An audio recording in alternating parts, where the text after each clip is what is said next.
Sara with Posh Pooch Designs. Today's video I'm going to be showing you how to make this bandana. Now this bandana will fit a dog or cat or pet with a 10 to 12 inch neck. But if you want to make it larger, when we do our beginning chain, you'll need to add 4 chains per inch. This bandana is made out of Red Heart Super Saver. You can use any worsted weight number 4 yarn that you want to use. For today's demonstration, I'm going to be using this pink and this light lavender. We're also going to be using our H hook, which is a 5.5 millimeter hook. And if you watch my videos, you know this is my favorite purple H hook. You'll also need a pair of scissors and a needle to weave in your ends. Now this pattern is really simple, and like I said, it's a free pattern on my blog, so you can hit that link. It's underneath the video in the notes if you want to get the exacts for it. Now like I said, when we begin, you'll need to add 4 chains per inch to make it larger, because this bandana will work for any size pet. To measure your dog's neck, just take a tape measure and gently put the tape measure around their neck. You want your bandana to fit loosely so it can go over their collar. Good girl, Rosie.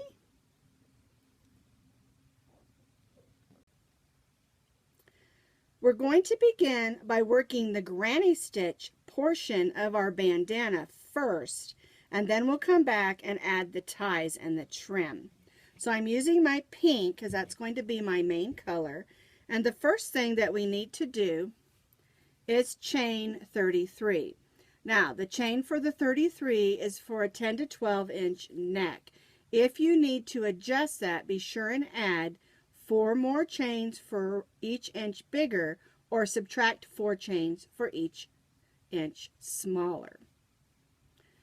I'm going to be working the pattern as it's written. So I'm going to chain 33 chains. I've chained my 33 double crochets. I'm going to double crochet in the 4th chain from the hook. 1, 2, 3, 4. So I yarn over and I go in that chain, pull up a loop, yarn over, go through the first 2, yarn over, go through the second 2. The first chain 3 counts as our first double crochet, and then there's our second double crochet. And now we're going to place 1 double crochet in that next stitch, next chain, I should say. So now we have 3 double crochets. We're going to chain 1, and then we're going to place 1 double crochet in the next 3 chains. So we have 3 here. We chained 1, and now we're going to place 1 double crochet in the next 3 chains. And we're going to be setting up our initial granny square style before we begin our decrease rows.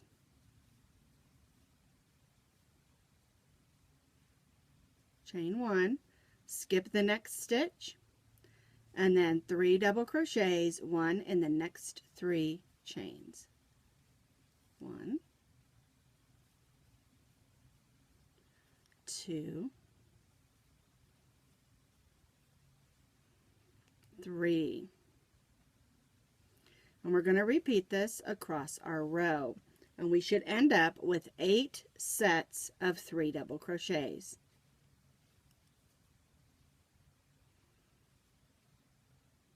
Whoops. Alright, so I skipped 1, I chained 1, 1 double crochet, and the next 3 double crochets. And repeat.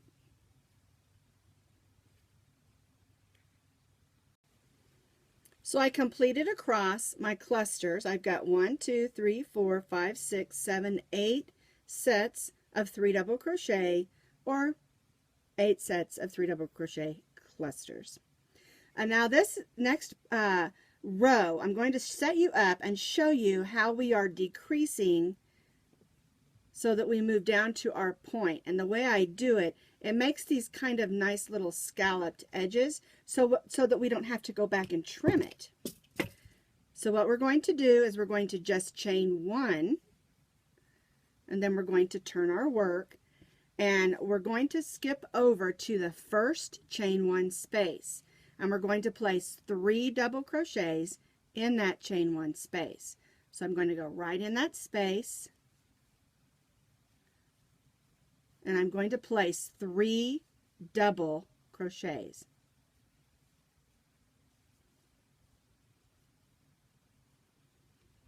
And see how that made a nice little curve there?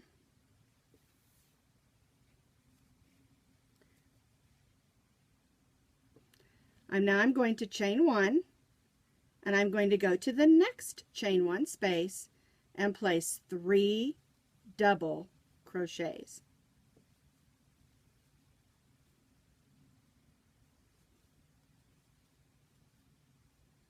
And chain 1, and we'll do this all the way across, placing 3 double crochets in each chain 1 space, and then chain 1. Chain 1, whoops, 1, 2, 3, chain 1. And we'll do this in the next 3 spaces. 3 double crochets in the next 3 chain 1 spaces. We put 3 double crochets in the chain 1 space, and then we chained 1, and we repeated this all the way across until we reach our last chain 1 space. We don't stitch in this at all of those last 3 double crochets.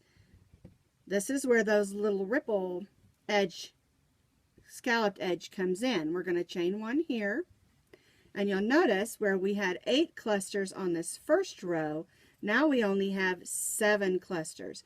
And if you changed your size, you're going to have more or less clusters. But the key thing here is every row that we do now will have 1 less cluster because of the technique that we do where we chain 1 and then we turn and we place 3 double crochets in that first chain 1 space. 1, 2,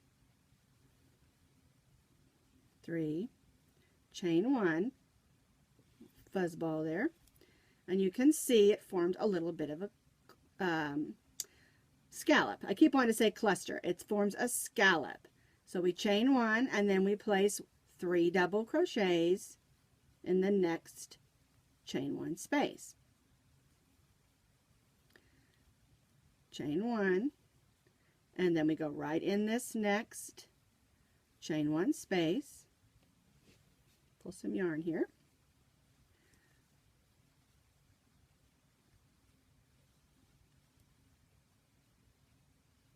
Chain 1, and we again do this across, move that yarn out of the way, till we reach this last chain 1 space.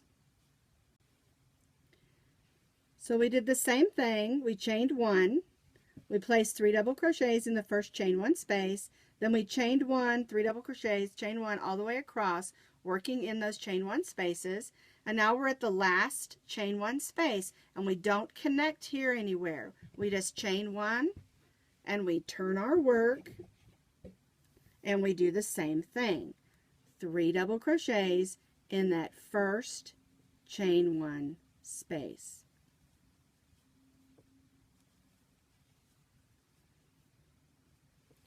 And you can see where we began with 8 clusters of 3 double crochet, the next row has 7, and this row has 1, 2, 3, 4, 5, 6. And so now we're on the next row. We're going to do the same thing. Chain 1, 3 double crochets in the next chain 1 space, and we'll do this across again. chain 1, 3 double crochets in the chain 1 space, chain 1, 3 double crochets in the chain 1 space.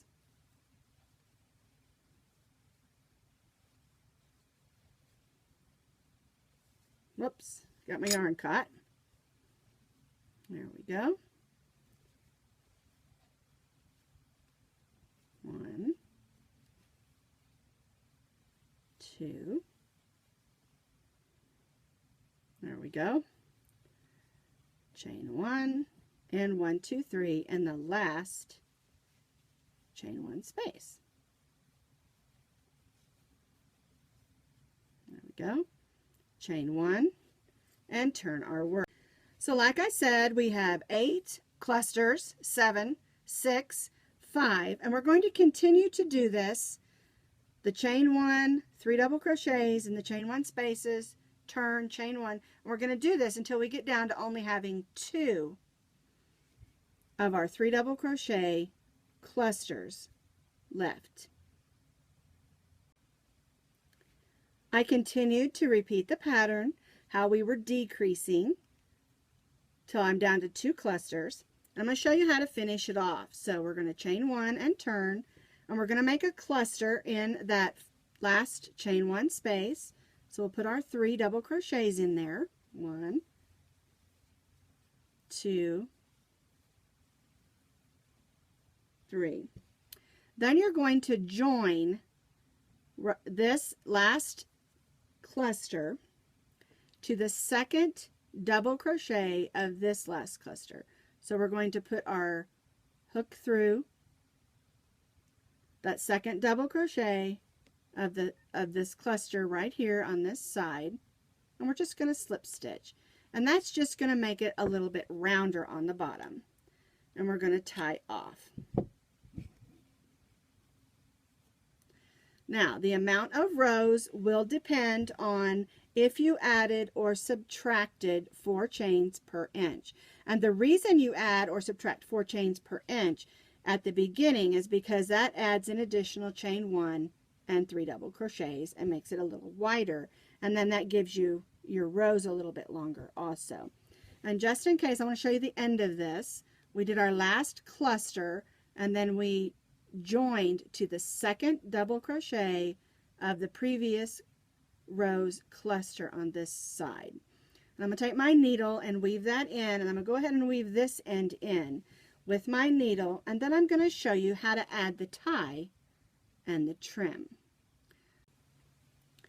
I wanted to talk to you a little bit about the ties on your bandana. For the size that we made, I'm going to be chaining 20 chains, then we're going to attach it and stitch across the top, then we'll chain 20 chains on this side. And if you'll notice, the ties are not real long, and they're intended to put it on your dog and tie the tie at a set place, so all you have to do is slide this on your dog's neck. It's real important that you don't make your ties too long.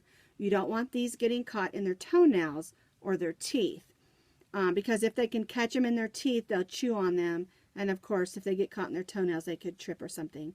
It's just, for me, you can make your ties as long as you want them. For me, I like to try to keep mine tight and just slip the bandana on without having to untie it, and that to me is a lot of help, having to struggle and tie it every time. Alright, so we're going to be putting our ties on this pink one, and I'm going to be using this lavender yarn. So the first thing that we need to do in making our ties is to make our slip knot and chain 20. If you made your bandana larger or smaller, you'll want to add probably again 4 chains per inch that you want your bandana longer. Alright, 1, 2, 3, 4, 5, 6, 7, 8, 9, 10, 11, 12, 13, 14, 15, 16, 17, 18, 19, and 20. So I've stitched my 20, and I'm going to join to the first stitch at the top of my bandana over here.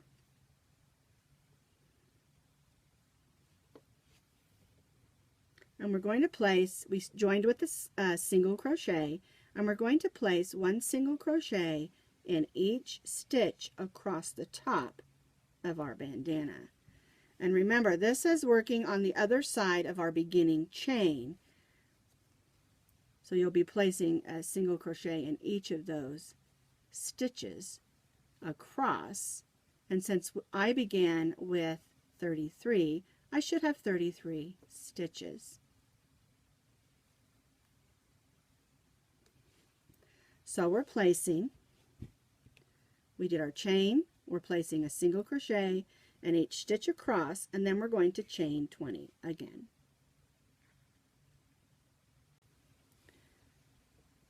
I chained 20 chains. I joined to the first stitch with a single crochet. I single crocheted across the top of my bandana, and then I chained 21. And now what we're going to do is we're going to place 1 single crochet in the second chain from the hook, and then we'll single crochet in each chain, and then we'll single crochet back across the top, and then we'll single crochet back across this tie.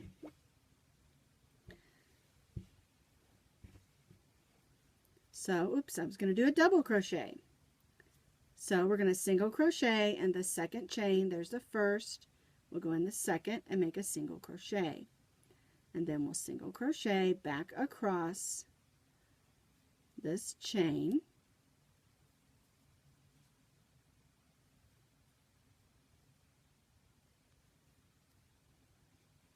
Until we reach the bandana. I placed 1 single crochet in each of the 20 single crochets coming back this way. And now I'm going to place 1 single crochet in each of the single crochets across the top of my bandana. And then I'm also going to place a single crochet in each one of the chains on this side of the tie. So 1 single crochet in each of the single crochets across the top of my bandana. And just in case, I didn't show you this earlier, but just in case you're not sure of what a single crochet is, you go in your stitch and pull up a loop, yarn over and go through both those loops. And that's what a single crochet is.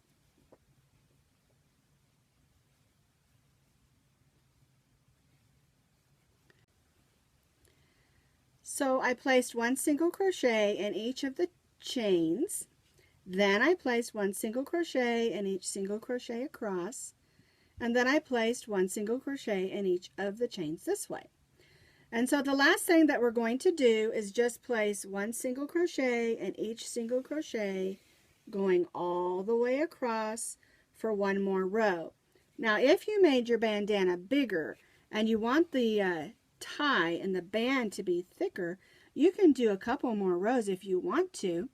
Or if you made it smaller and you don't want it any thicker, you can tie off now. It's totally up to you how many rows that you want. I'm going to stitch for this size 1 more row of single crochet going all the way across both ties and the top of the bandana all the way across.